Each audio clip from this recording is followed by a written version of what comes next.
Good evening, everyone. I'm Radhika Arora, the Head of Investor Relations at UPL. On behalf of the management team at UPL, I would like to welcome you all to the FY24 Capital Markets Day.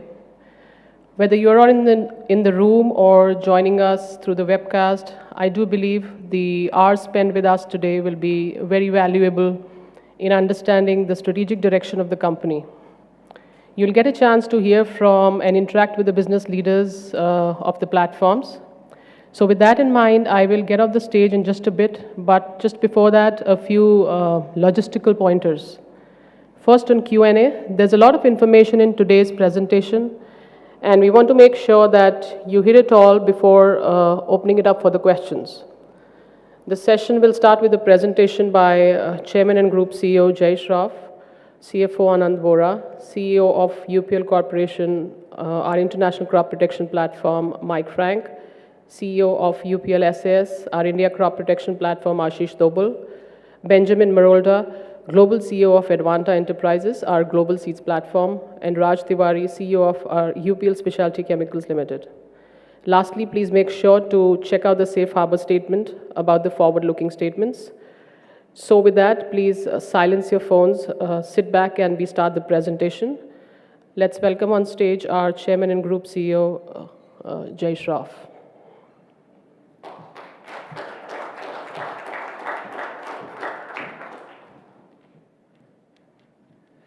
Thank you, Radhika. Welcome, everyone. Pleasure to be here. For UPL, this has been a very difficult year, and for the industry, it's been a very difficult year too.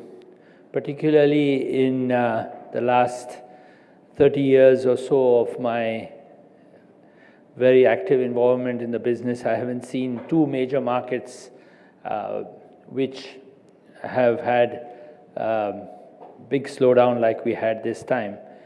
And in the past, we've been able to anticipate them better and react better. But it has had some setbacks in the past also. But anyway, hopefully this is behind us, and what doesn't kill you makes you stronger. And we look forward to that. Just running through the numbers for the last year, we had revenues of 43,000 crores, which is lower by 20%, 5,500 crores of EBITDA, which is down 51%, debt up by 600 million, and number of days up by 22 days.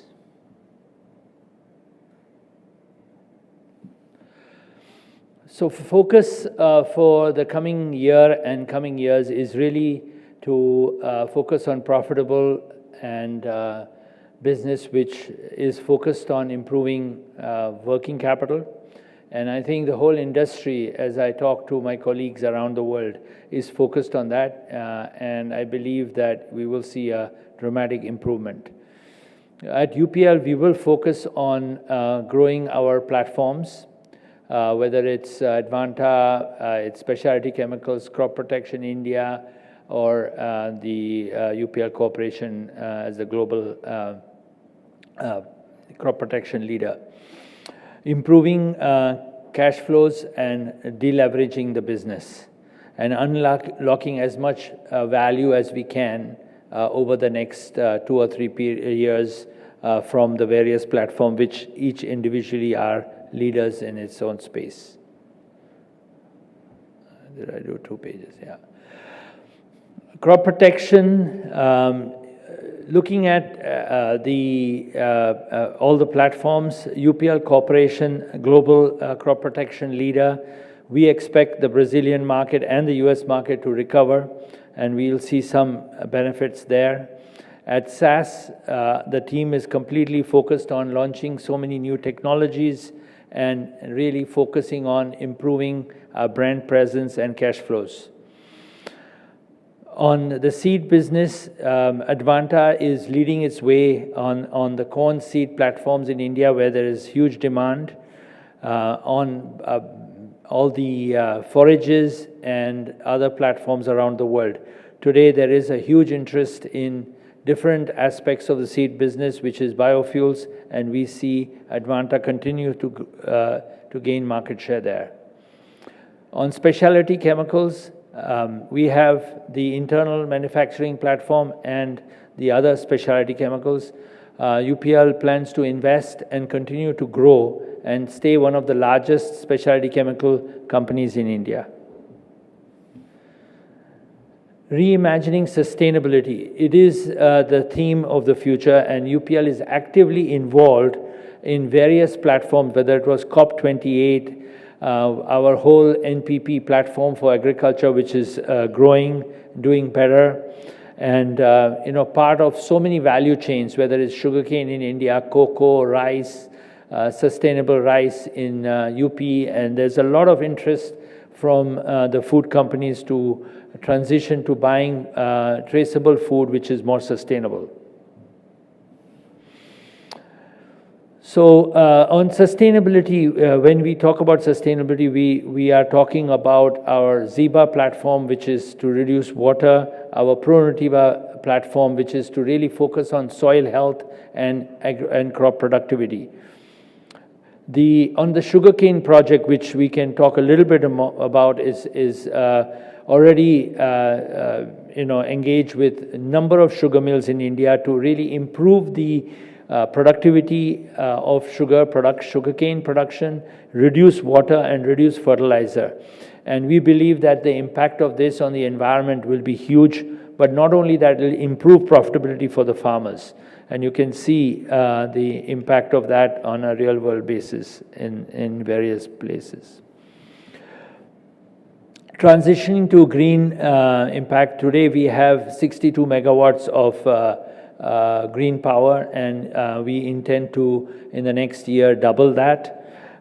We've already started production of green hydrogen, and we continue to expand, growing our whole green chemistry platform, which there is a huge transition in Europe and in the US towards companies demanding green chemistry.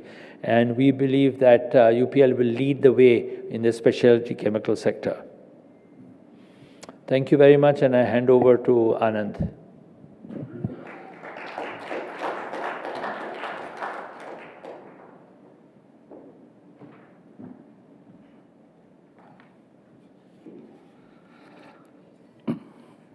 Thanks, Jay. Good afternoon to you all, and a warm welcome for joining us today.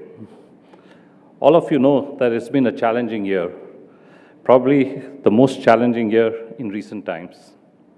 But to the credit of the leadership team, we look at it as an opportunity to restructure the business and adapt to the market realities by right-sizing the organization and making it future-ready through innovation, improving share of differentiated and sustainable products, and moving our focus towards improving margins and operational cash flows.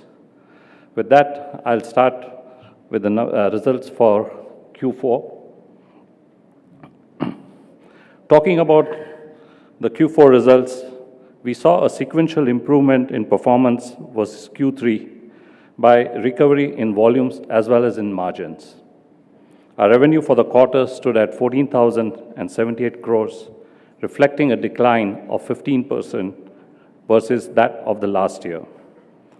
The decline was primarily due to lower prices, which fell by 15% year-on-year. Of the 15% decline in prices, approximately 5% was on account of one-time transitory impact of higher rebates, excluding which the decline in price and revenue was about 10%. Having said that, volumes were in line with last year, which is quite positive and indicates that demand is gradually improving. Recovery in volumes was largely led by continued growth in our differentiated and sustainable portfolio, the share of which expanded by 7% from 29% last year to 36% this year. Contribution margins continued to be impacted by the transitory impact of higher rebates to support the channel partners and liquidation of high-cost inventory. Adjusted for these impacts, both our contribution and EBITDA margins were in line with those of last year, as impact of lower realization was offset by improved product mix, lower cost of goods, and rationalization of overheads. This is quite encouraging and lends confidence that our margin profile should improve in the coming financial year. The cost optimization initiatives which we undertook in the first half of the year has paid off, as we were able to reduce our fixed overheads by 17% year-over-year in Q4. This helped us to improve our EBITDA margins to be in line with last year, adjusted for the twin transitory impact that we spoke about earlier. Our net finance costs declined by 4% versus that of the last year on account of reduced factoring. While overall tax charge was lower, the effective tax rate looks significantly higher as we continue to pay taxes in some geographies and at our manufacturing plants and seed platforms as they continue to generate profits. The PBT was lower in line with the drop in contribution margins. Exceptional costs for the quarter were higher at rupees 106 crores versus rupees 29 crores last year, mainly due to the one-time severance cost as we restructured our business. Overall, we are pleased to say that the quarter ended in profits. Before moving on to the full year's performance, I would like to touch upon the continued strong performance by our global seed platform, Advanta Enterprises, which reported a robust 34% growth in revenue and 38% growth in EBITDA for Q4. Now for the full year's financial results. As Jai highlighted earlier, this has been very challenging and an unusual year for the industry as a whole. The full year's revenue stood at 43,098 crores, showing a 20% decline over that of the previous year, impacted by industry-wide channel destocking and excessive pricing pressure in the post-patent space, which was aggravated by the transitory high rebates extended in Brazil, US, and India to support our channel partners. Excluding for these transitory rebates, the decline in revenue was 15% as against the reported 20%. While the destocking impact particularly had a stark impact in North America and Brazil, the rest of the world region bucked the trend and grew 9% in FY24, which is quite noteworthy amidst the ongoing industry downturn. Adjusted for the transitory impact, our contribution margins were in line with last year, and improved product mix in the form of higher share of differentiated and sustainable products, which stood at 35% this year versus 28% last year, coupled with higher contribution from our seeds platform and lower cost of goods, offset the impact of lower realization on the adjusted basis. Furthermore, through focus optimization measures, we were able to reduce our fixed overheads by 150 million versus last year. Most of the reduction in overheads, of which about 100 million was structural in nature, and we should see the benefit of that come by in this financial year also. The balance 50 million was on account of lower bonus payout this year due to the business underperformance, which we are confident will be normalized in the current financial year. As a result, the EBITDA margins, adjusted for the transitory impact, is lower by 2% in financial year 24, as against the reported 8% margin decline. Moving on to the items below the EBITDA, now our net finance costs increased by 10% year-on-year, mainly due to the rise in benchmark interest rates on borrowings and an increase in quantum of debt. Overall, the average cost of debt for the year stood at around 7% per annum. FX loss for the year, that is the exchange impact, the exchange loss for the year stood at 1,290 crores versus 777 crores last year. This increase was due to devaluation in currency in certain markets such as Argentina, Russia, and Turkey, where hedging is either not possible or is economically unviable. The steep devaluation in Argentinian peso by almost 300% had impact of about 471 crores, of which 256 crores was just an impact on a single day when the currency was devalued almost 300%. Overall, we reported a net loss of 1,200 crores for the year. This was pretty much in line what we had guided for at the end of quarter 3. Moving on to working capital, we saw an increase by 22 days for the year from 64 days to 86 days. This was due to higher receivable days, which were up by 22 days from 102 to 124 days. Of these 22 days, the increase, 22 days increase, 7 days was attributed to reduced factoring. As far as our inventory and our payables are concerned, more or less, that increase of about 13 days is increase in inventory is offset by increase in payables by the same number of days. Moving on to the net debt our debt position, the net debt increased by 600 million to 2.66 billion. Looking ahead in FY26, as Jai mentioned, deleveraging is foremost priority for all of us. In line with this, we expect to bring down our debt next year through improved operational cash flows. Additionally, we are in the process of completing necessary formalities for the rights issue and pursuing capital raise opportunity at our other platforms. With that, I would like to invite Mike on stage, who will take us through a detailed performance of international crop protection business. Thank you.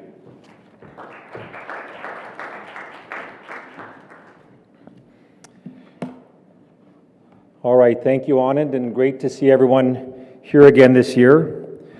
Over the next 15 or 20 minutes, I'd like to do 4 things. Firstly, I'll cover our business results, both from a Q4 and a full year standpoint for FY24, look ahead towards FY25, talk about our very exciting pipeline, and then I'll finish talking about a couple of the key markets that were extremely challenging this year and what our path to recovery is in those specific markets.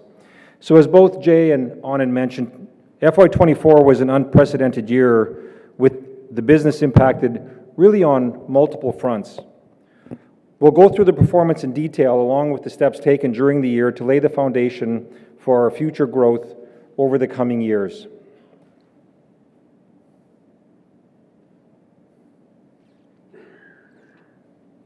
So overall, on the positive side, grower demand for our products and technologies continues to be extremely robust.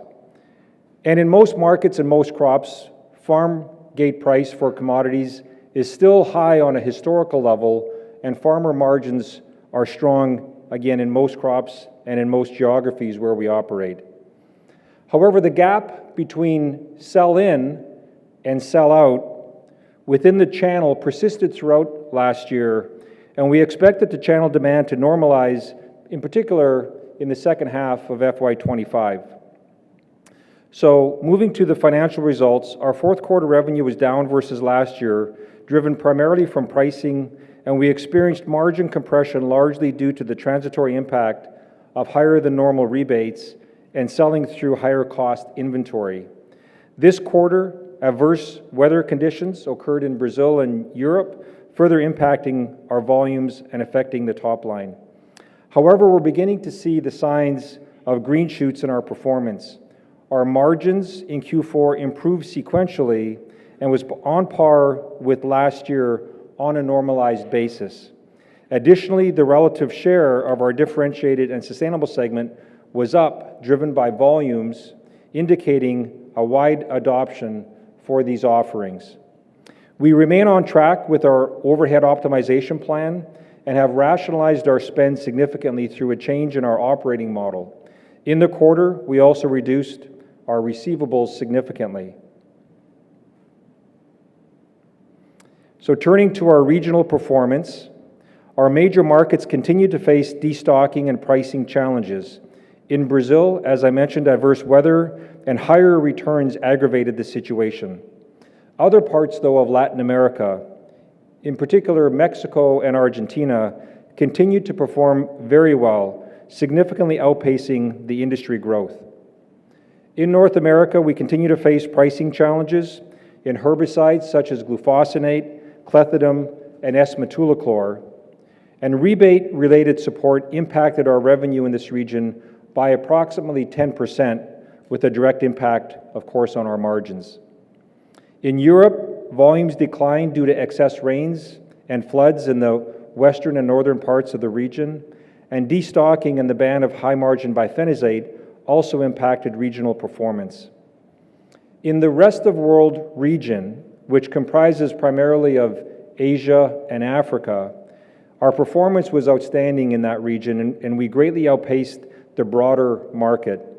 This is, of course, a fragmented market, but our broad product offerings and proximity to the farmer gives us the leading position in many countries to work with the dealers and the channel to create superior agronomic and service solutions. Speed, service, reliability, and cost effectiveness are all aspects of our strategy in this region. So looking at the full year, as I said, FY24 was definitely an unusual year. We experienced rapid price decline in most post-patent products, aggravated by a steep increase in China AI capacity, creating pricing pressure within the channel. And this really happened as we started Q1 of last year. And because of this pricing pressure and inventory that had built up in the channel the preceding few years, it resulted in a near freeze of purchases right as we started the year from a sell-in standpoint. And distributors started to postpone their purchases and also began renegotiating on the current inventory that was still existing in their warehouses. The same situation happened with farmers, not from a destocking standpoint, because normally farmers don't stock a lot of inventory, but farmers also, as they saw prices decline, they also froze their purchases as long as they could, right up until the time they needed to procure so that they could apply it on the field, just to make sure that they were buying at the lowest possible price as they saw prices come off their highs. So our volumes declined in the year by 7%, which seems like a lot, but that was really top-tier performance when you look at the industry's performance overall.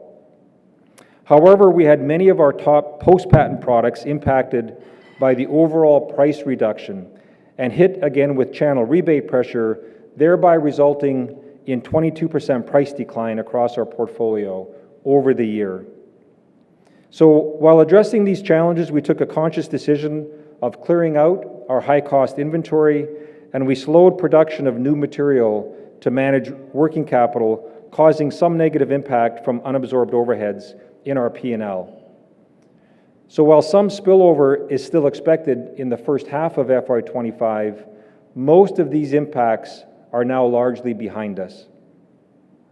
Moving to regional performance, again, North America and Brazil face significant pricing challenges in the herbicide segment, in particular with high rebates and destocking. And while contribution margin was down, it was still on par with last year when we adjusted for the transitory issues and look at those one-time issues. We can see that margins on a year-over-year basis are really relatively flat, which gives us a lot of optimism as we go into FY25.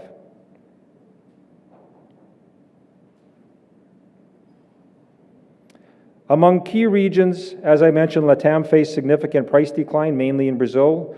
Brazil revenue was affected by excess returns apart from higher than normal rebates, and together these had a significant impact on our contribution margins. As I mentioned, performance in other parts of Latin America were very strong. In North America, as you can see, it was impacted mostly by post-patent herbicides such as glufosinate, clethodim, and S-metolachlor. These three products resulted in the vast majority of our revenue decline and margin compression in the region. On the positive side, we have increased our NPP sales in North America. In Europe, the decline was led by destocking and product bans, which impacted volumes. And in the rest of the world region, the revenue on the year was nearly flat. UPL, as I said, greatly outperformed the industry average. China, in particular, had strong volume growth in herbicides and insecticides, while our Africa business also had strong performance. Our differentiated and sustainable segment continues its strong trajectory. During the year, we grew our volumes in this area by approximately 10%, enabled by a ramp-up of products such as Evolution, Feroce, both in Brazil, and other new product launches.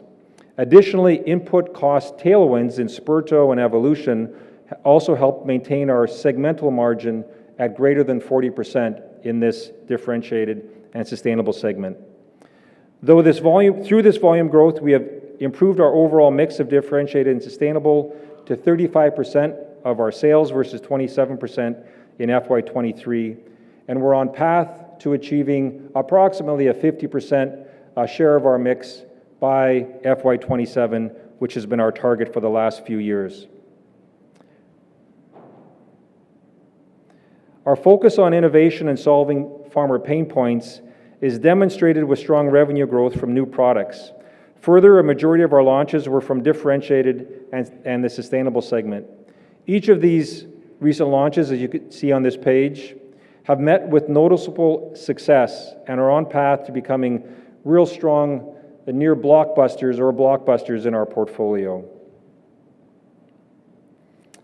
A major action taken this year has been to make the organization what we would call future ready.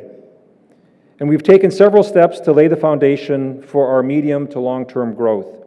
These include simplifying our operating model to drive efficiencies, cost optimization, and reducing our discretionary spend. The first two enabled a lower cost base for the future through regional and sub-regional realignment and to build an agile organization. Further, we have moved some work to our global business centers to drive efficiency and excellence while delayering the overall organization. This has helped us reduce our net headcount by 11% while improving our overall agility, our customer focus, and our operational excellence. While we continue investing in strategic growth projects such as NPP and sustainable solutions, including launch excellence, implementing tighter spending controls, all of that led to savings in our overheads. Overall, I see this initiative with twofold benefit. First, it has helped us in a conscious strategic reset of our costs, bringing an efficient operating model with a lower cost base. And second, it's helped us identify growth opportunities in key markets and segments where we are now focusing even more our resources more precisely. So looking at FY25, this year we see strong farm gate demand for our products, and while challenges persist, it's evident that growers are shifting towards effective and sustainable outcomes, which is the base of our business model as a priority and our focus for FY25 and beyond. So first, focusing on margins over volumes is one of our key priorities. And by improving our product mix, SKU rationalization, and by leveraging our FY25 launches, further we expect input tailwinds this year, and we've also negotiated better commercial terms with virtually all of our externally sourced AI suppliers.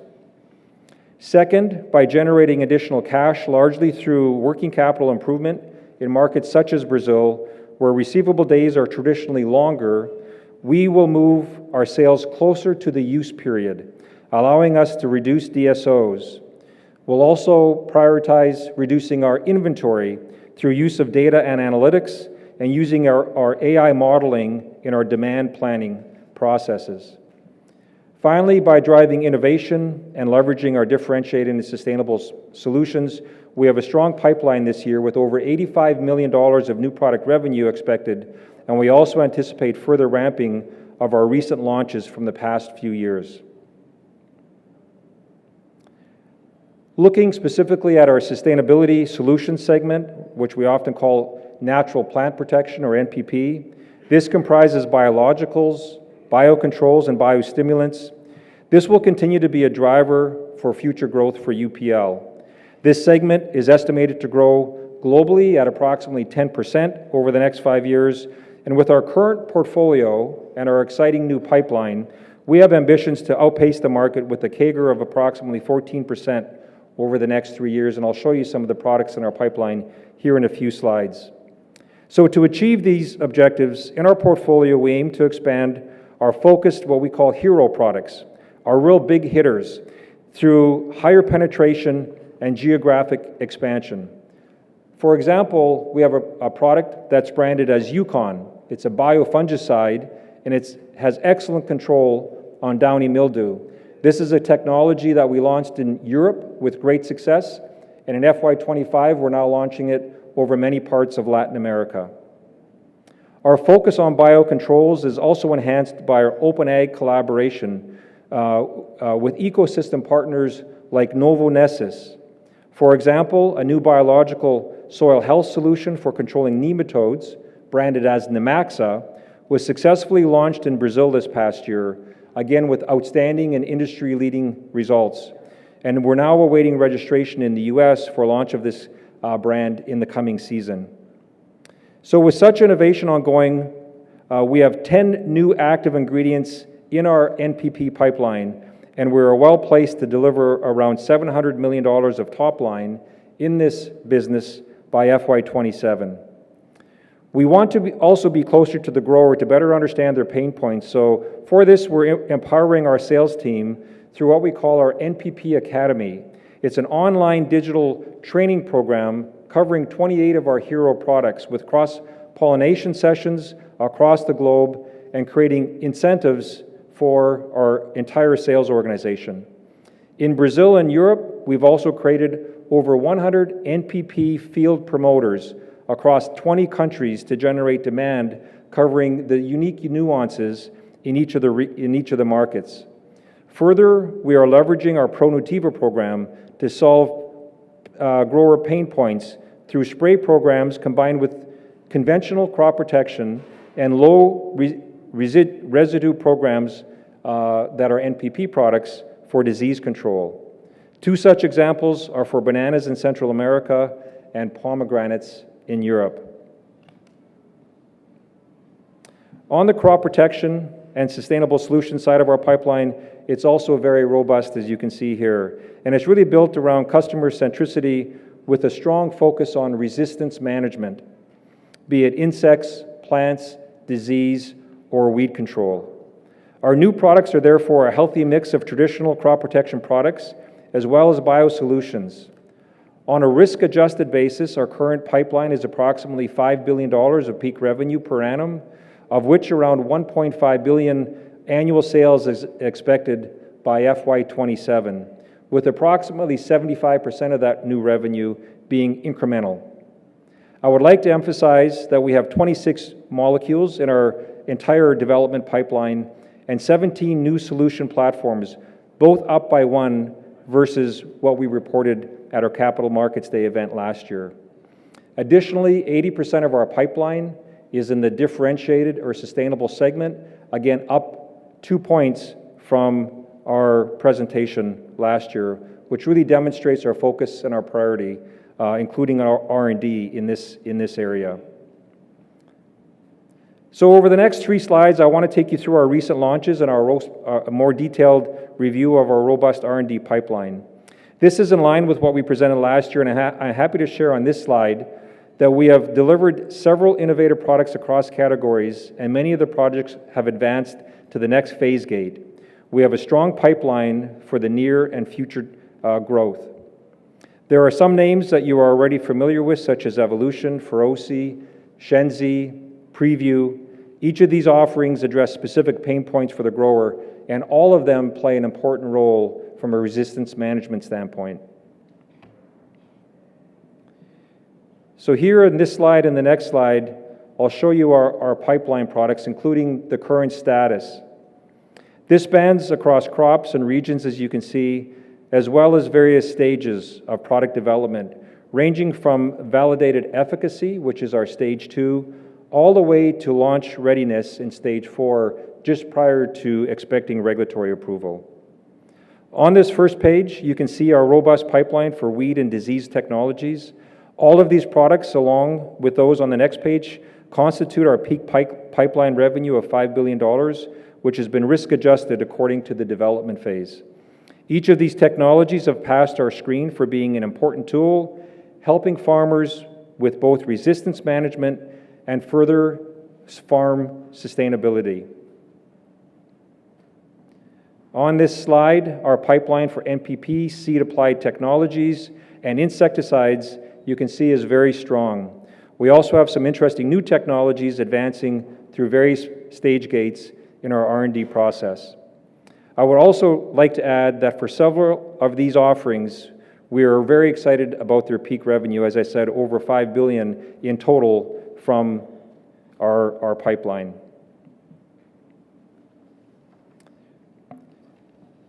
In FY24, post-patent products for row crops were significantly impacted in North America and Brazil.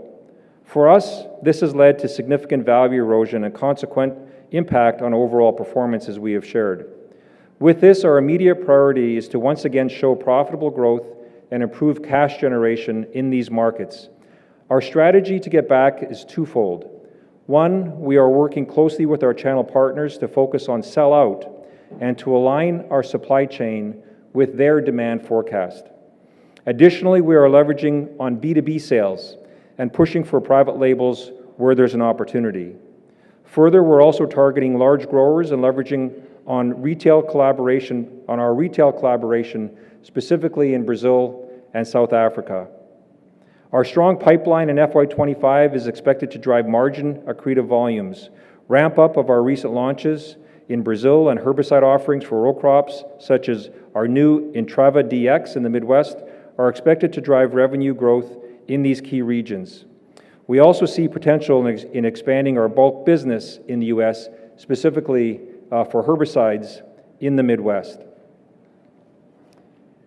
In Brazil, we will continue to maintain our leadership in insecticides with our sucking pest platform, namely Perito, Sperto, and Feroce. And generating cash in these regions is critical given their overall size within our business.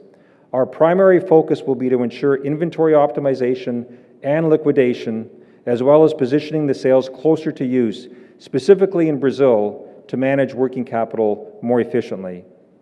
Another key step is aligning credit terms with the product margins.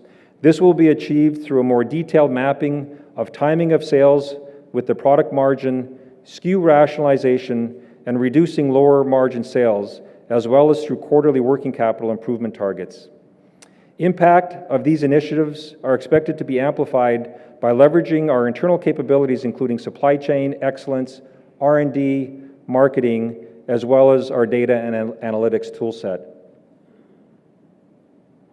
So before I hand it over to Ashish to review the India UPL SAS business, I'd like just to reiterate that in FY25, we will bring the business back on track through profitable growth, prioritizing margins over volumes, cash generation, and driving innovation for value creation.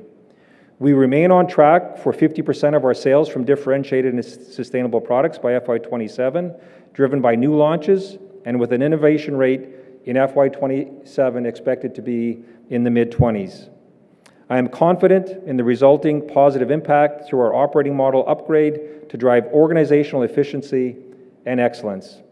I'll now hand it over to Ashish to review our business, UPL SAS. Thank you.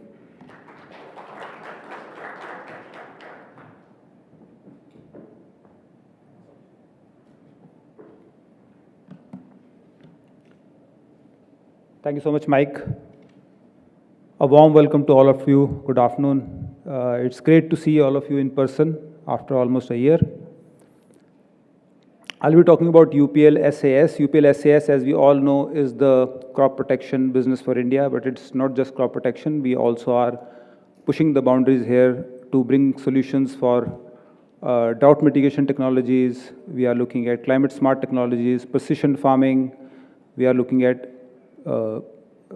deco, post-harvest services. We are also looking at pure play agtech with the whole aim, like we talked last year, to make sure that the farming becomes profitable and also farming becomes sustainable. We've had, this is a company which we formed last year, and last year was our first introduction. Since then, I think we've, like Mike discussed, we've had one of very, very challenging years. In a sense, it's good for us because it has helped us to make sure that we are recalibrating our business, refining our business models to make sure that we are growing, but also growing very, very efficiently, which is something I'll be discussing in my next few slides. As I said, there's a little bit of a course correct. We made sure that we are the focus Q4 was all about sales. We made sure that the focus goes back on cash generation and overhead optimization. We've pushed the sales from Q4, and we are selling now closer to the season because we've seen that in the last 2 years there has been a lot of ambiguity in first and second quarter, which are the two main quarters for the India business. Either it's the Ukraine war or it's the China meltdown. We've seen a lot of volatility in the first 2 quarters, and hence we decided that we'll place closer to the season just to make sure that we are giving ourselves and also our channel partners that safety net. We also have prioritized collections and we rationalized credit terms. The next thing, this overall led us to a 60% decrease in revenue. We also had a contraction in contribution margin by about 750 BPS, which essentially was because a product mix change. We place a lot of profitable products for cotton in the Q4, which shifted to Q1 now because we are placing it closer to the season. The second piece, of course, is we had a 40 crore unabsorbed factory cost where we have prioritized cash flow over higher plant utilization. The good news, of course, in Q4 is that we've achieved a significant reduction in SG&A to the tune of about 36%. And the best thing is that we've realized a cash of 500 crore from working capital in Q4.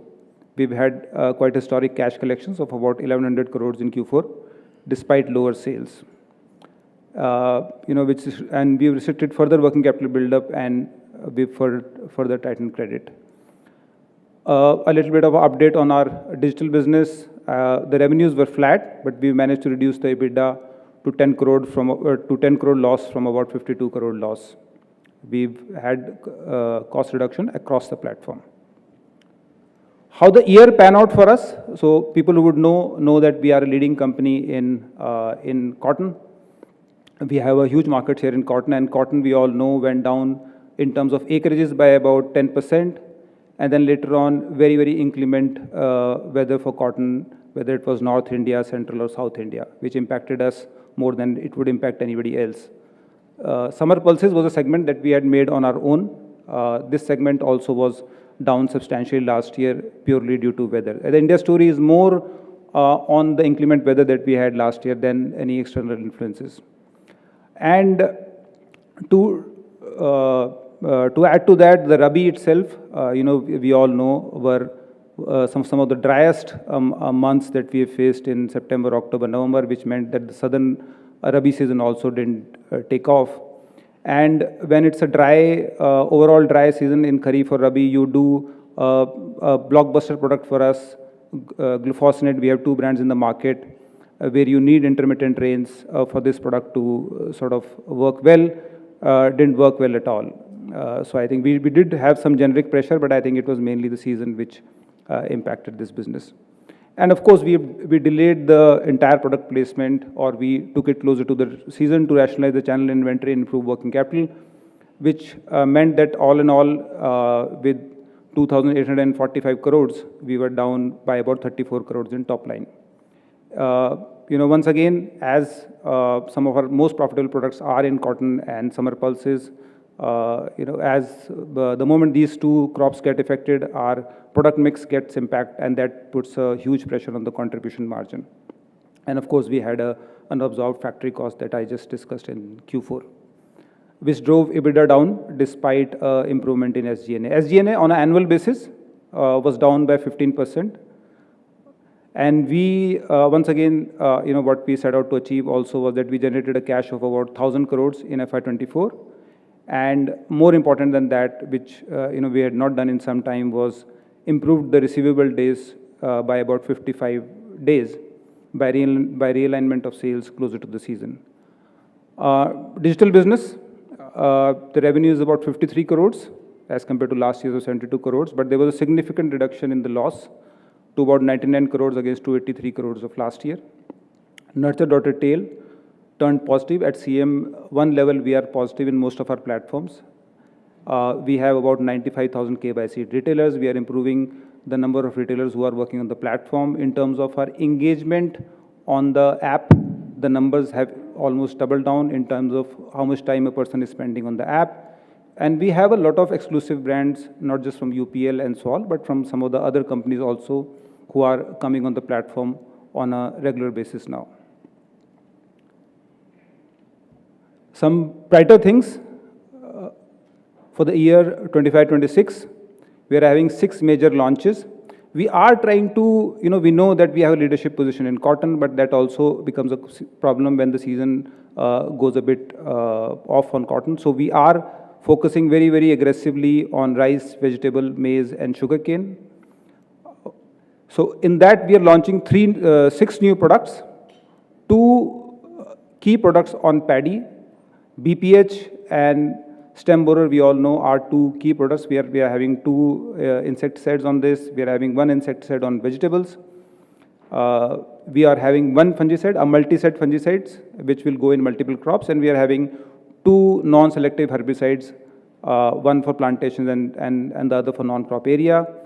The peak revenue for these would be for 2 insecticides, 250 crores, for insecticide in vegetables about 80 crores, and a fungicide of about 40 crores, and 2 herbicides of about 40 crores. So I think this becomes very important. We are, in terms of our innovation rate, we have a very healthy innovation rate of about 25%, which we continue in the coming year also.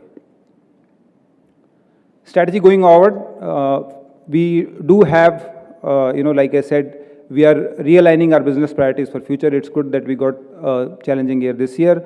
The first thing, of course, comes as profitable growth. So we do get, or regain our volumes in our flagship products, which is flunicamid and glufosinate, with the weather production being somewhat favorable till now. We already have launched a few products in last year. The contribution was not so high because in the first year you always tend to invest more. So we are expecting higher contribution from our recent launches. We also are expecting volume growth from some of the new launches that I discussed. Our differentiated and sustainable share goes from 25 to 35%. I think that's going to be key on how we're going to grow business this year. And there's a continuous push on SG&A rationalization. I think it's a continuous activity. We're trying to see wherever we can improve the efficiencies in the business.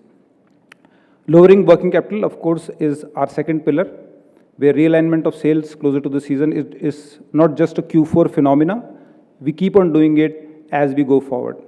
Rationalization of credit terms, and of course, scale up of channel financing is something that we are working very aggressively on. The key to our success, we also feel in terms of cash generation, would be tighter demand planning and inventory controls. The third thing, of course, is to address the white spaces. Like we discussed, we have a decent share in paddy, we have a decent share in maize, but the idea is to make these shares bigger. I think in 2x market share is what we are targeting in maize and sugarcane, and 1.5x market share in rice by FY29.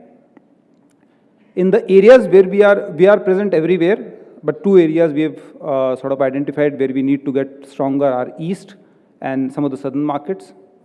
And the third thing, of course, is identifying the right channel partners, selling them a better mix of products, and of course, putting up improved market share with them, and leveraging all of this through digital and analytics to drive operational excellence. I think that's going to be a key that this whole transformation is going to be data-driven.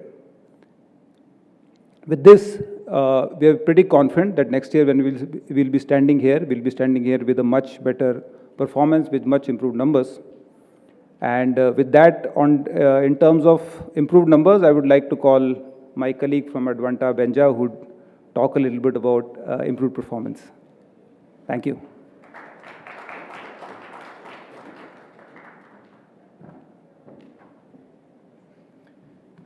Thank you, Ashish. Good afternoon, everyone.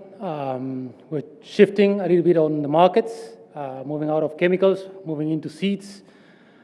And I understand there's a pretty well-known audience on chemicals, so I was advised to give a little bit of a background of what are the differences and similarities between the seeds business and the chemical business. So, of course, we are operating in the same ag sector, but I would like to share three main topics in order for us to understand why we are going to be able to see the kind of performance that we were able to deliver and how this compares with the situation that the chemical sector is going through. The first, of course, as I mentioned, we are serving, yes, the same market segment or the same sector. We are serving farmers, but actually not every farmer is purchasing seeds. In fact, a lot of the chemicals that are being sold on crops that are perennial. The dynamics are different, while the final user is the same. The dynamics that push or generate changes in the markets are similar, driven by fuel, by commodities, by weather. I guess COVID taught us like logistics too. But the second point that I wanted to highlight are the differences. So the first and most important difference between chemicals and seeds is on the supply side. While chemicals might have global supply facilities that they can impact global markets, in the seed business, supply is mostly driven by local production. So this kind of challenges that we have seen in the chemicals are very tough for them to happen in the seed business. The second would be products and portfolios. In chemicals, we are dealing with molecules that have more than 40 years old. In the seed business, a given product should have or might have a lifespan of 5 to 7 years.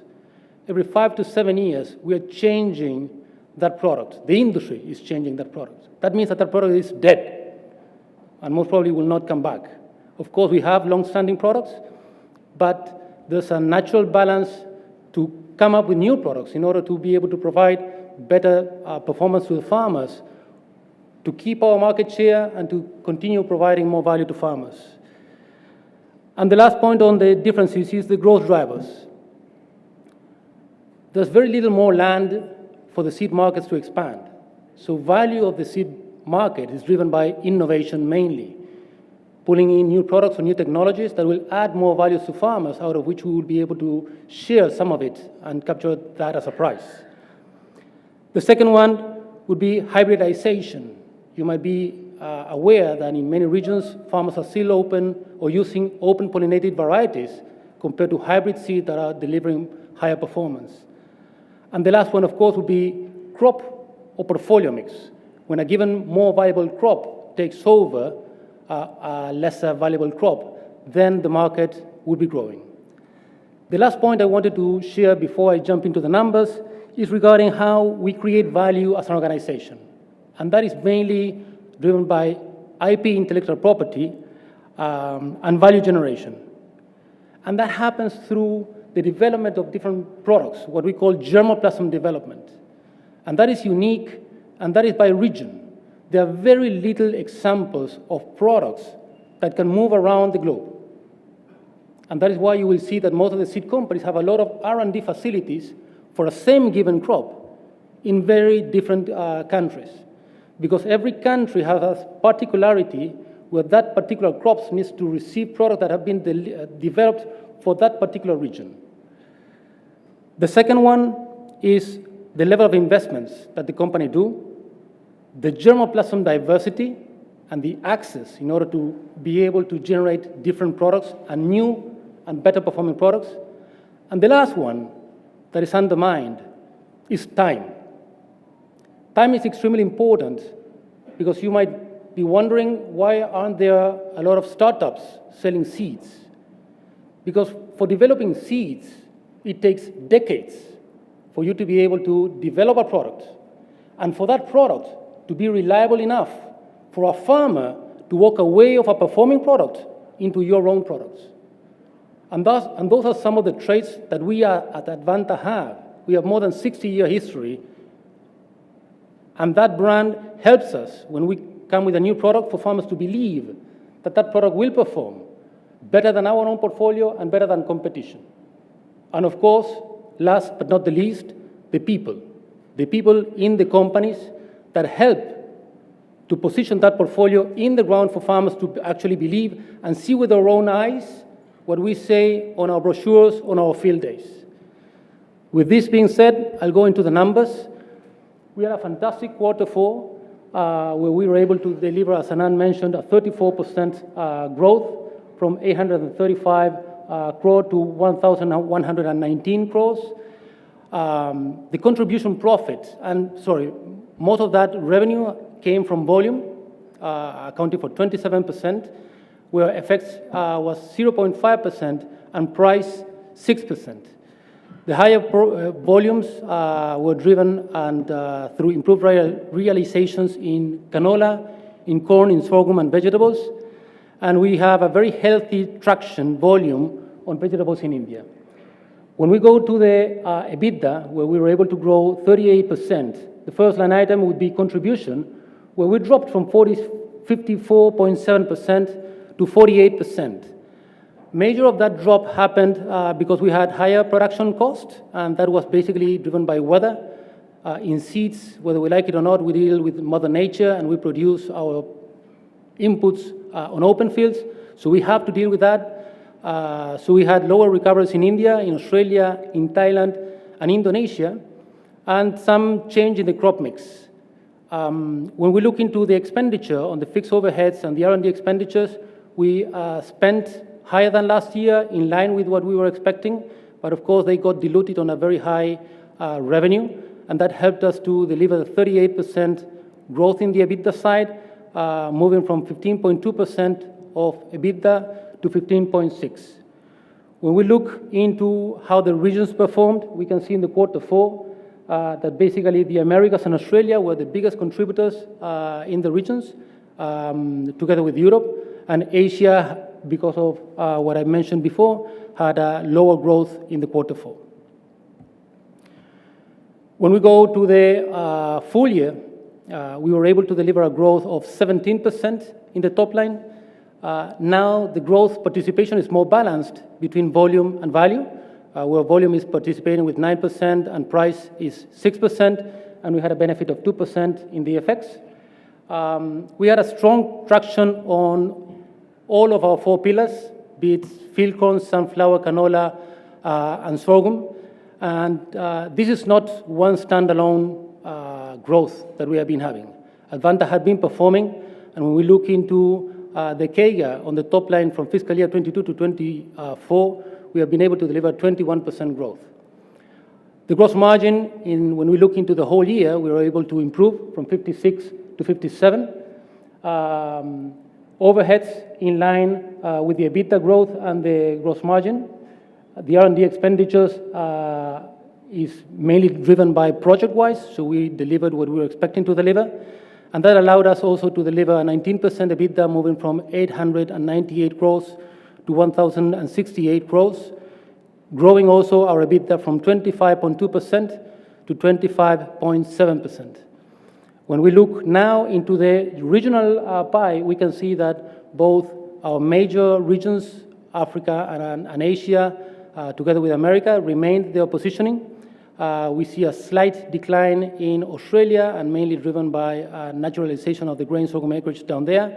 and a slight growth in Europe.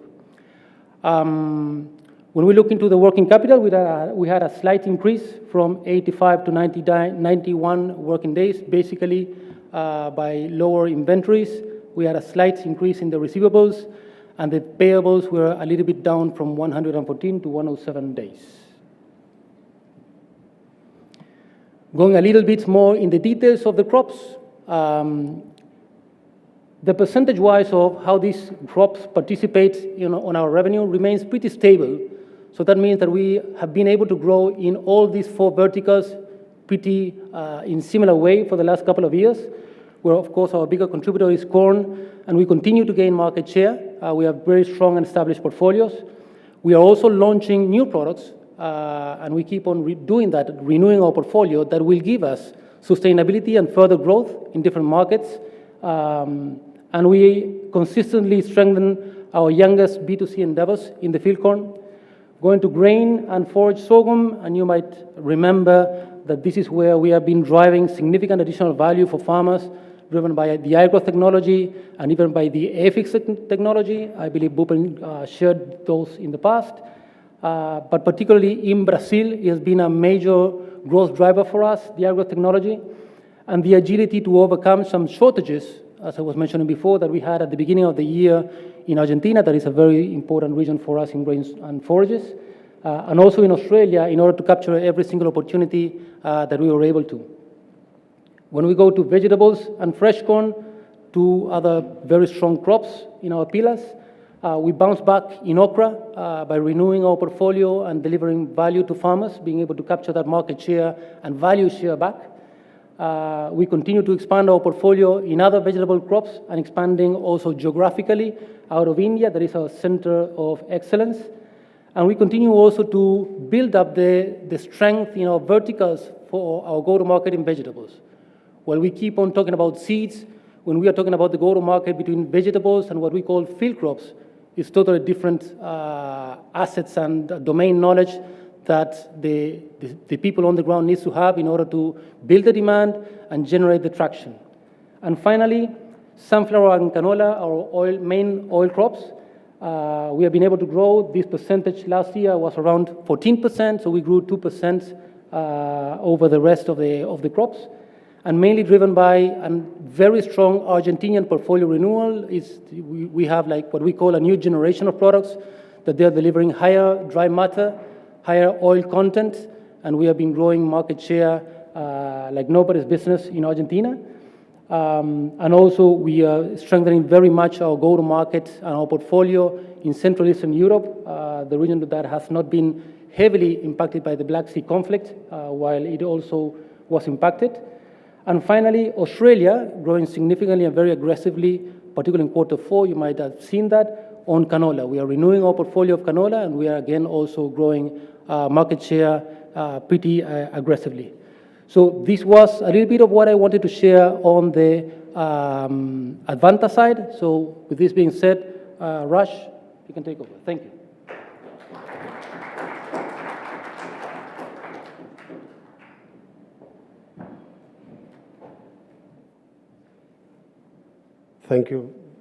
Thank you, Benja.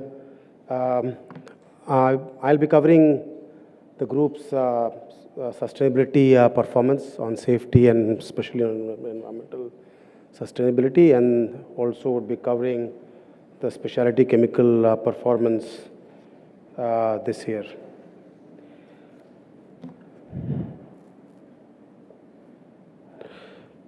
Yeah, so on safety, as a company this year, we didn't have any process safety incident.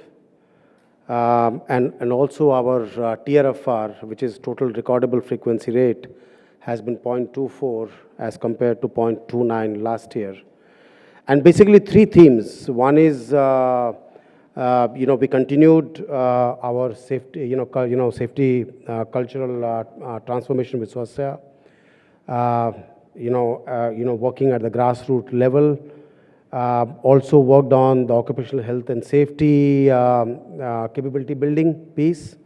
And the last is on our warehouse management, where we did the safety assessment, the gap assessment piece of all our warehouses globally. And we have been able to bridge 75% of those gaps, and 25% will be bridged this year.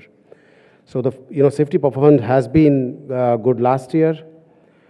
When it comes to on the environmental sustainability piece, we have been able to reduce our CO2 emissions by about 17%. We have been able to reduce our fresh water consumption by about 12%.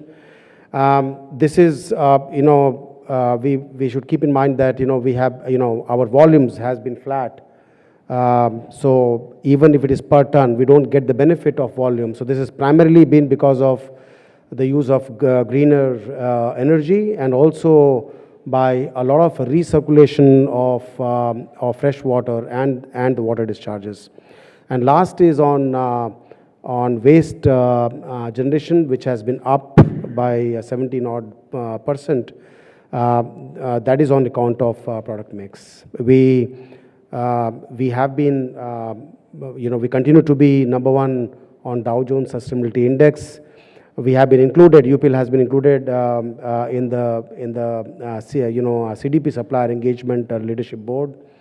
And as Jay alluded in the beginning, we have a 62 megawatt of hybrid green energy, which we intend to double this year. And we are much ahead, and we are on track to achieve our 5 years commitment in terms of environmental sustainability, what we promised 4 years back. On the specialty chemicals, our revenue for the year degrew by 26%, which is in line with our captive business degrowth. Whereas on the non-captive business, in quarter four, if I talk about our rather for the year, our volumes, except for the key accounts, we are able to grow our volumes by 7 odd %. Especially on pharma, on mining, on chemical intermediates front, we have been able to gain market share in our volumes. Our sodium cyanide, volumes grew double this year, has been doing, extremely well. And on EBITDA, there has been a degrowth of 17% as compared to revenue degrowth of 26%, largely on account. So we have been able to achieve that largely on account of better manufacturing efficiencies and cost management, fixed cost management. And our EBITDA margins were 130 basis point better as compared to last year. So I now call Anand. No, sorry, I have one more slide to present, sorry. So what are the key strengths? Basically what we want to do is that we want to leverage on our scale. We have hazardous and complex chemistries, a platform, for example, cyanide, phosphogenations, acrolein, and CS2 chemistry, H2S, which we can leverage at scale. And we are very much vertically integrated, right from energy to feedstock, and which will give us a differentiation in terms of our downstream applications. And therefore we would be able to grow our non-captive business aggressively over next few years. I now hand over Anand to continue with the further presentation. Thanks.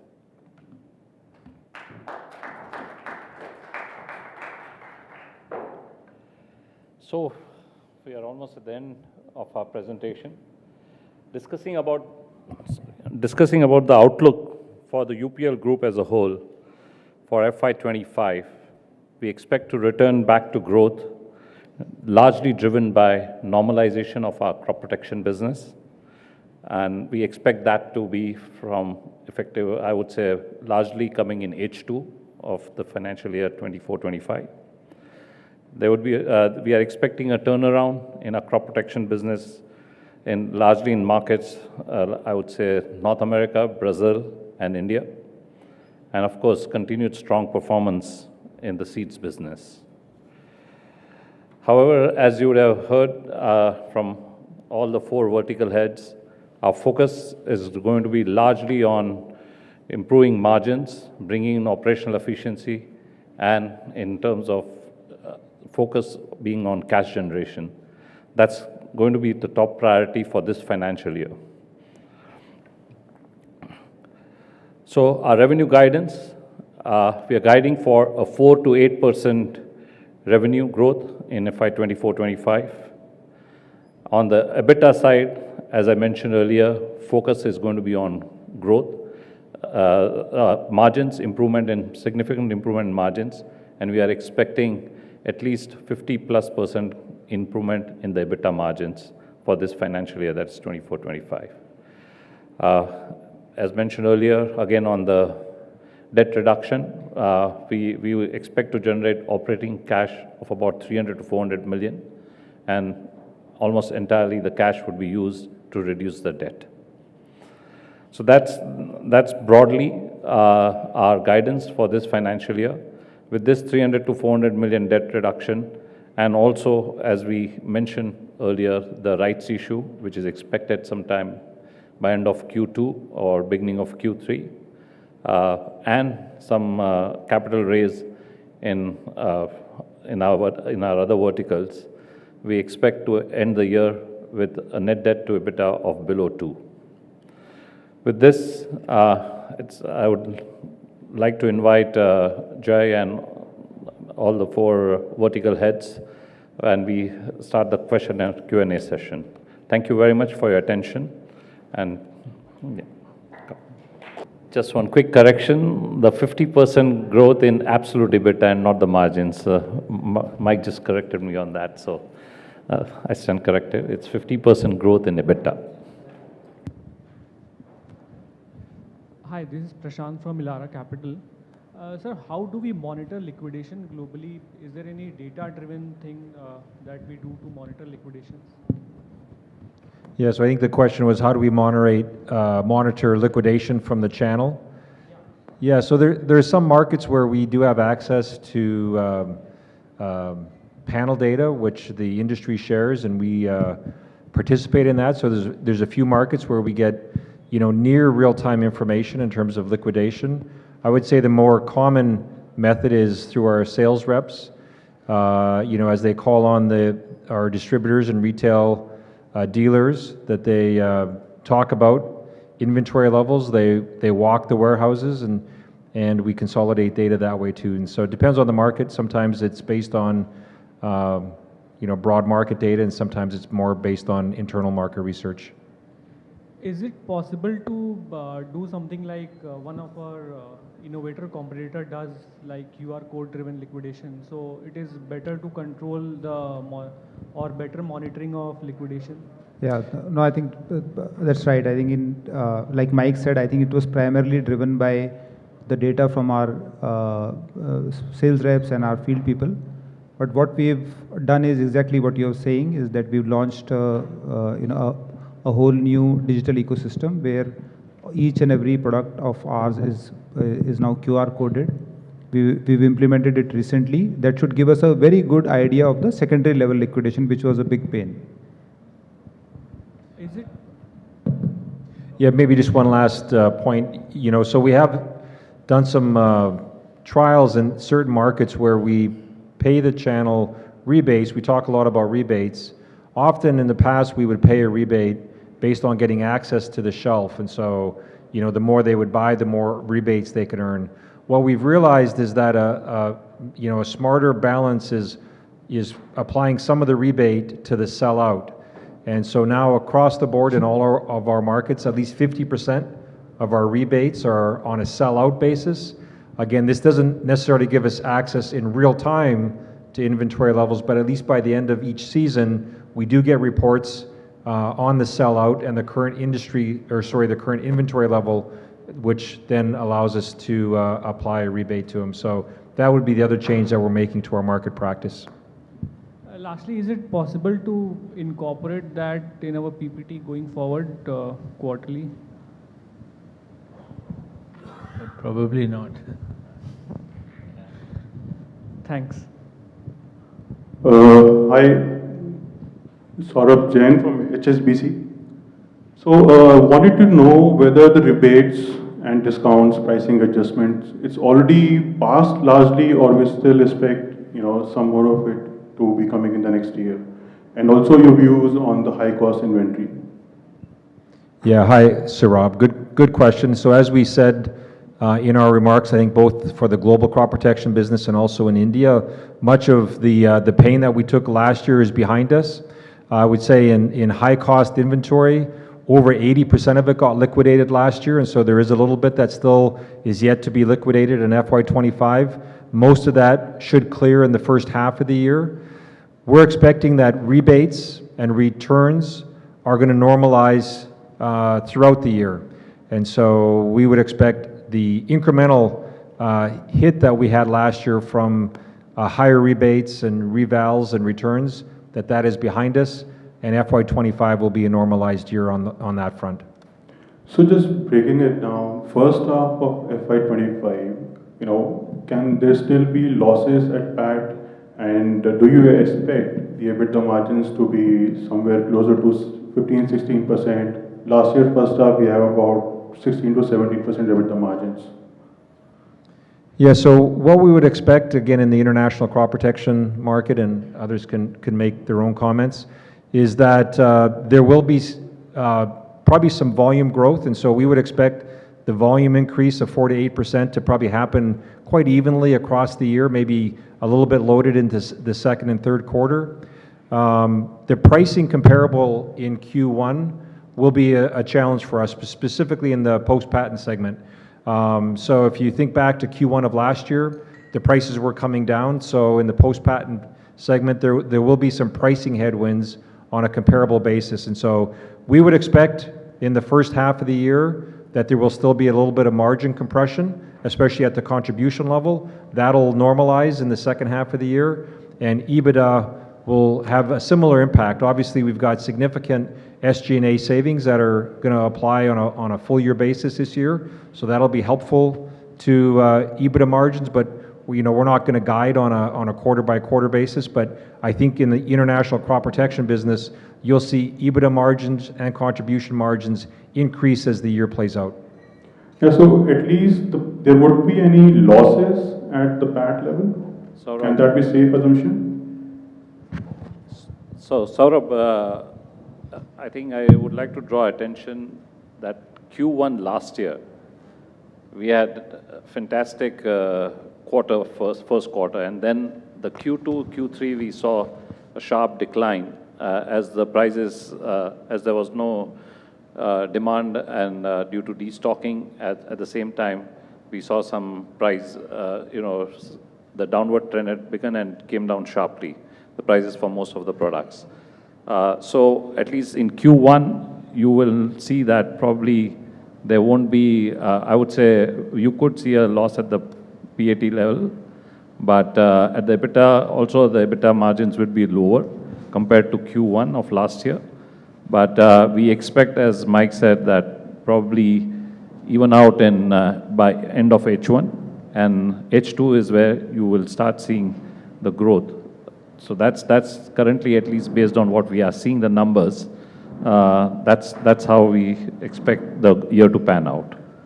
Okay, one last question, if I may. So fourth quarter reported, we did about 900 crores of EBITDA in UPL Corp, about 175 at the seed business, and EBITDA loss in India.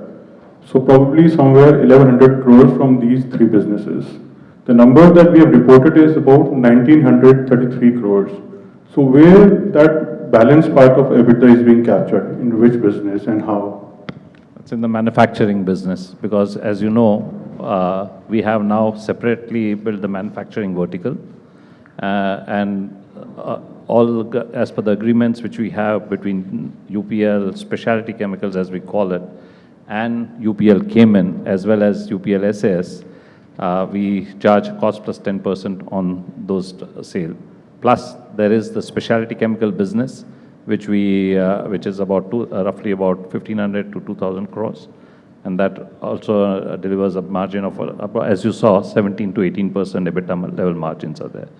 So those are the three additional contributors to that business. Besides, we have, of course, the business, animal health business, which is a small business but very profitable. And we have our post-harvest business under the Deco brand name, which also generates about 25% EBITDA margins. Okay, so large part of the margin is captured in the manufacturing entity then. Is that the right understanding? Yeah, at least for this year, that has been the case. Okay, thank you so much, and all the best. Hi, this is Vishnu from Avendus Park here. Just wanted to understand, the last 12-18 months has been very difficult for the industry. Going forward, is the industry going to structurally change? Let's say, as a cumulative industry, the big ones, do we see the approach of all the companies going to be very different? Maybe the medium ones and the smaller ones. If you can talk about how the last 12-18 months is changing the view of the industry as a cumulative going forward. I think the industry came off a period during COVID of very long credit due to very low interest rates regime, and great demand for agriculture chemicals, little bit of instability of supplies from China. So there was anxiety and nervousness, so everybody was carrying a little bit of extra inventory. I think that swung completely the other way in this last 1 year, where and the more it went the other way, the more anxiety in the industry, and I think we lost price discipline. I think going forward, all of the companies have had a similar impact to what we've had. So I expect there to be a lot more discipline across the board. We have seen stabilization of prices out of China, fluctuating a lot less than they were in the rest of last year. I think whatever numbers we see, everybody's stabilized, so the industry will start to normalize a lot more. I think all the companies are trimming their growth forecast. So we were also expecting a much higher growth rate in the next few years. So that's been trimmed. So everybody's adjusting their operating cost also. So I expect there to be a normalization and a kind of a new normal, but normalization and much better discipline in the industry. On the working capital, do you expect the industry to structurally think differently, given the high inventory and the debtor days? Will that change this time, or maybe after a couple of years it'll go back to being a high working capital intensive industry? Yeah, I think I don't know about couple of years what will happen, but at least right now I don't see. I see all the companies restructuring. Most of the companies in our peer group, the bigger companies, are reorganizing their global setups, cutting costs, cutting down offices, shutting down offices, cutting down countries where they operate. So I don't see that, at least for the next few years. And I don't know if there's no room there's no margin, there's not enough margin in the business to give credit. So I think the discipline will be there. Understood. And one last question, if you could discuss a little bit or your thoughts on the generics pricing from China. I mean, do they make money at these prices, or if they were to return to profitability, when do you expect the situation to normalize or come to a level where the generics business would probably make money for a manufacturer? So I think we've seen the numbers from all the companies in China who disclose, or public companies. I don't think they are in a happy situation either. So, I mean, they have a little more patience than other people. So, but I think it should, there is obviously pressure on everybody to improve margins, and you will see that there too, I expect.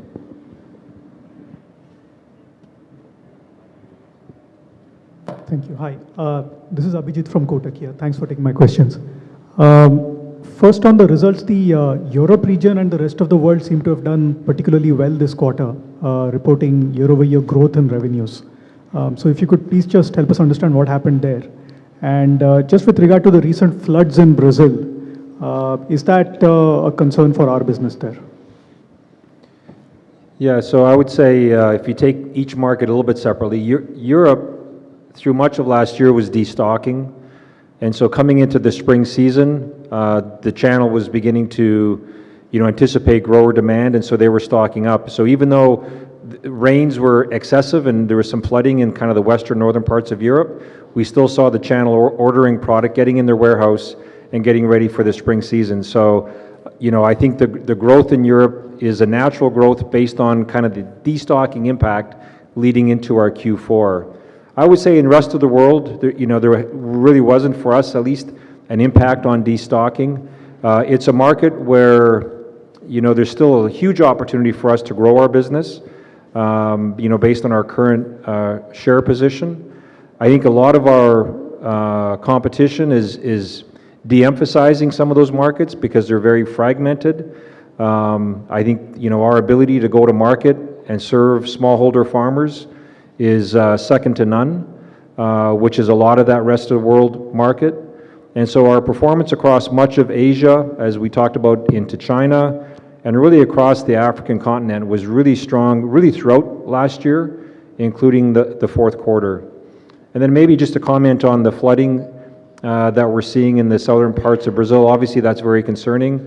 Thankfully, none of our employees were directly impacted. Our partners in the channel are also, none of their assets were greatly impacted. So we're paying attention to it.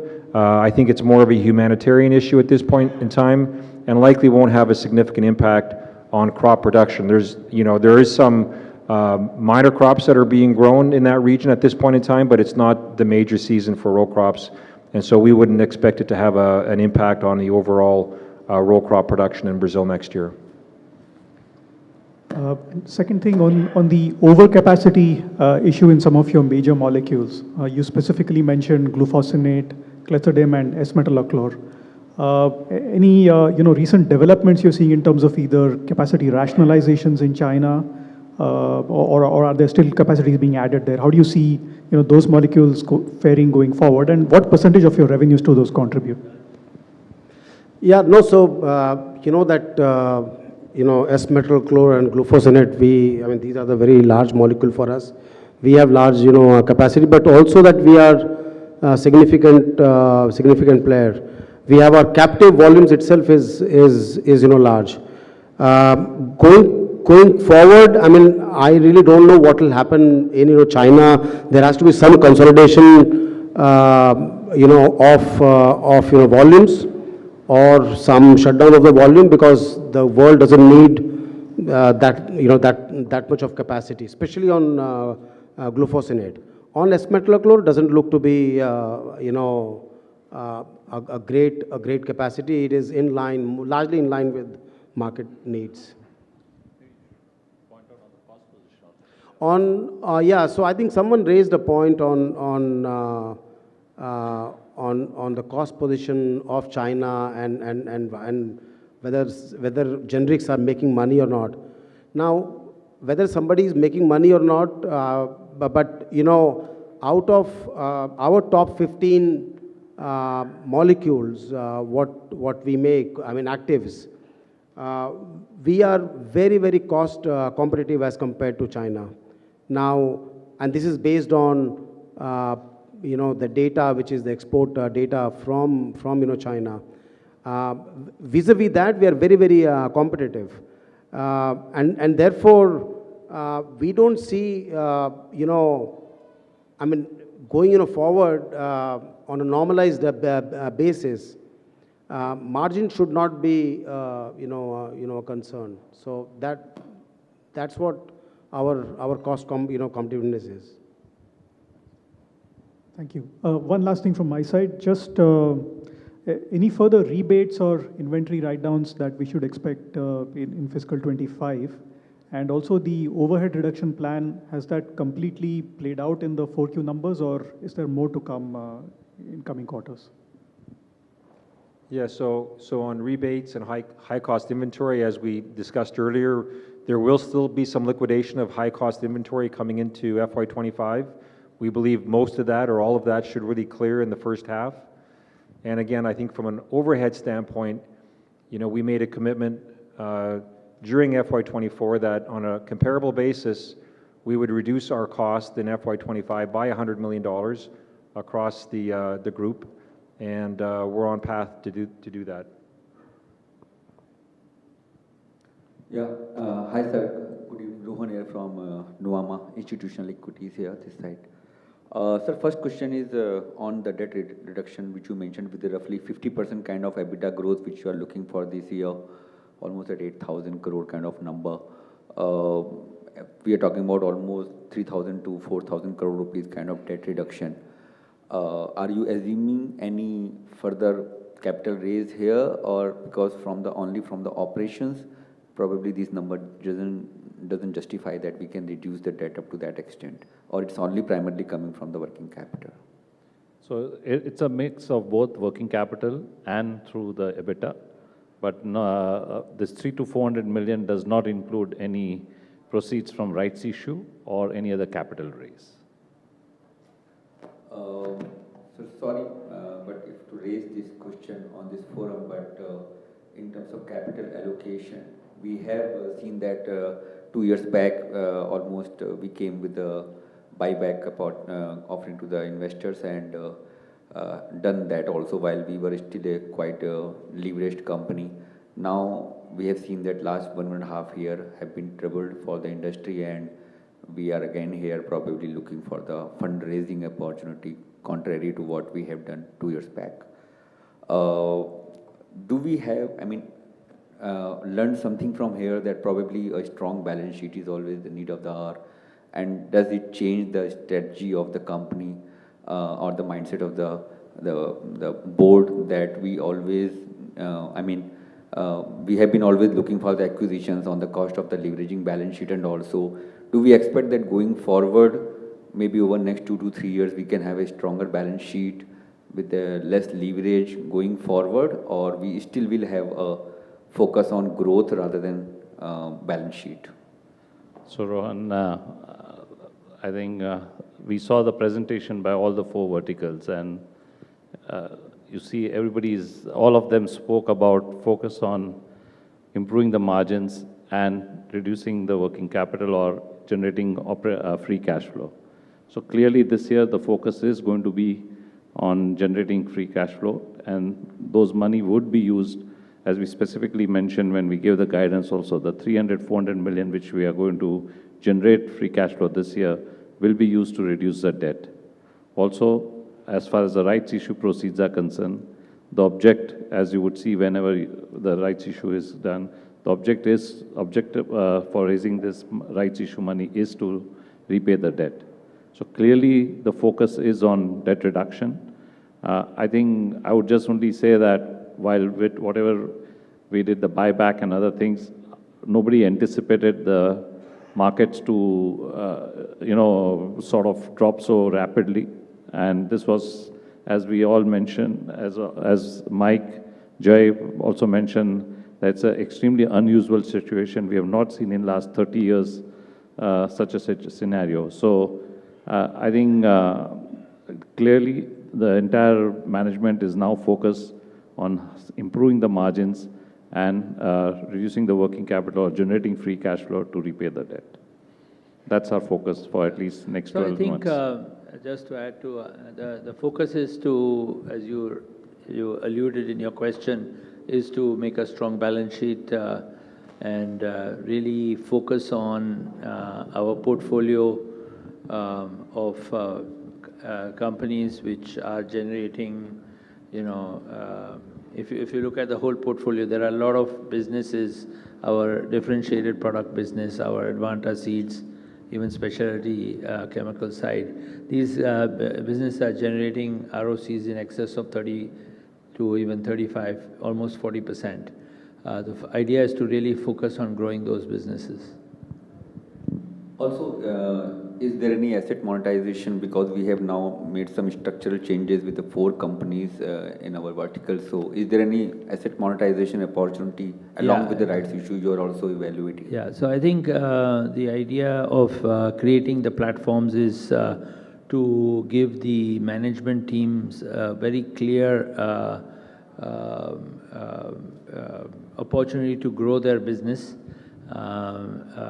and the idea is also to look at monetization opportunities for each of the platforms. Okay, so that's it from my side. Thank you.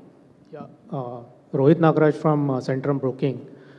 So first question is on the collections. So we have focused on collection. How is the industry reacting to it? Whether other people are offering more credit period, and if so, particularly from Chinese players, will it have impact on our volumes maybe next year? Thank you. You're right. I think thanks. That's a good question. I think we are, we are focusing on the collections. That's a very important piece for us. There are, so in the industry, you would see there are 3-4 types of players. There are some players who had started focusing on collection 2 years back. There are some players who are working on it now. There are some players who had done it 3 to 4 years back. But I think what we can do is, we are very clear. This is the path that we have taken. And, we have very decent, strong brands in India. At least, if I talk to you from the India perspective, we have good, strong brands. Focusing on collection would not mean, a reduction in volumes. Sure. And anything on the global level? So the way I think about it is the whole supply chain went through a challenging 12 to 18 months here, and it's really reset everything. And so if you think about the grower, working backwards from the grower, growers typically want their inputs when they need them. And so when they're about to go spray or apply the product, and so they may procure the products, 2 to 4 weeks in advance, but they don't really want it until a week or 10 days at the most, depending on, the region. In the past, when interest rates were low, the suppliers, we were trying to get access to the shelf early, and so we were competing against our competitors to get access to the distribution shelf, and often case, we would be negotiating with the dealers up to 6 months in advance of when they needed to have it ready to sell to the grower. But the retail channel also had a lot of challenges working through their high-cost inventory over the last, again, 12 to 18 months. And so now the whole retail channel and distributors also wants to buy their product as close as they can to when the grower is going to need it. And that's bringing, I think, a lot of discipline, because we also want to supply it close to when the channel wants it and when the grower wants it. And then, of course, for us to manage our supply chain, we want to manufacture it as close as we can to when we need to ship it. And so when we think about improving our working capital, actually everything is coming together. And I think, as Jay talked about, the discipline that's coming into the channel, because the channel wants to order it close to when they need it, and suppliers also are managing their working capital. So look, it's always going to be a little bit lumpy, I think, as you go through a big transition, and this is a big transition, but we've been very clear with our channel partners in terms of how we want to serve them close to when the market is, and so we're lining up our supply chain to support that, and that's one of the opportunities for us to release working capital through our international crop protection business. So second question is, last year Q4, we had a setback because there was a sudden spurt of supplies from China. What has been the situation in the last 4 months of this calendar year? have we seen a similar kind of situation, or is it better in terms of lower supplies from China? Thank you. Supplies from China for what? Generics. In India or otherwise? Globally. Globally. Yeah, so look, I would say it's not better in the sense that, even since Q4 of last year, the average selling price out of China has come down. Now, as Jay mentioned, in the past really 5 or 6 months, the price has been very stable, but it's stable at a very low level. And so from a planning process, we're anticipating that those prices will persist through our next fiscal year. And so that's kind of our base assumption. As Jay said, at some point in time, we may see prices increase out of China, because at least based on current feedstock prices, there's not a lot of room for prices to go down. But we're not in the business of predicting China, and so we're anticipating that this is the new normal, and we're pricing accordingly. And if in the future, if there's some consolidation or if prices go up, then we'll be able to participate in that. But again, that's not baked into our guidance for next year. Thanks. Yeah, Nitin here. In seeds business, was Q4 bit exceptional, or because contribution margin has gone down to 48% as compared to normal 55%? And second thing is related to R&D. What's the long-term thought process, whether that 15% spend remains, and what's the lead lag relationship for coming out with products over a grid? So regarding portfolio or gross margin on the Q4, it has been impacted compared to what we were looking for. There's a natural lower gross margin happening as we expand in lower value regions. There was some extraordinary sales of field corn with lower gross margin that helped us on the top line, helped us on the absolute gross margin, but impacted on the percentage-wise. But we should be getting back on track on the volume.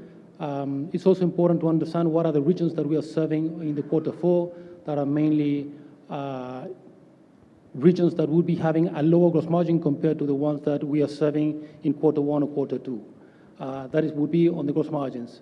On the R&D, definitely we are spending project-wise.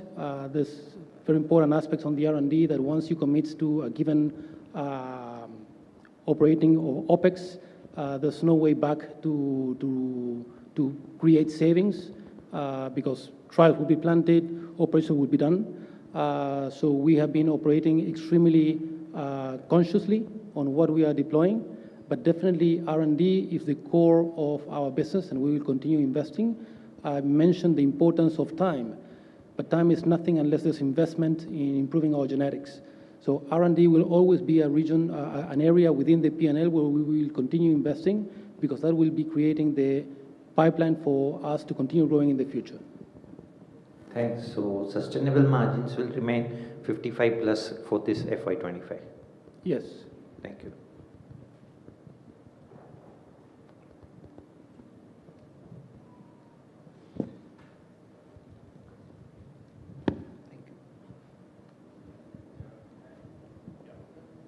Thank you very much.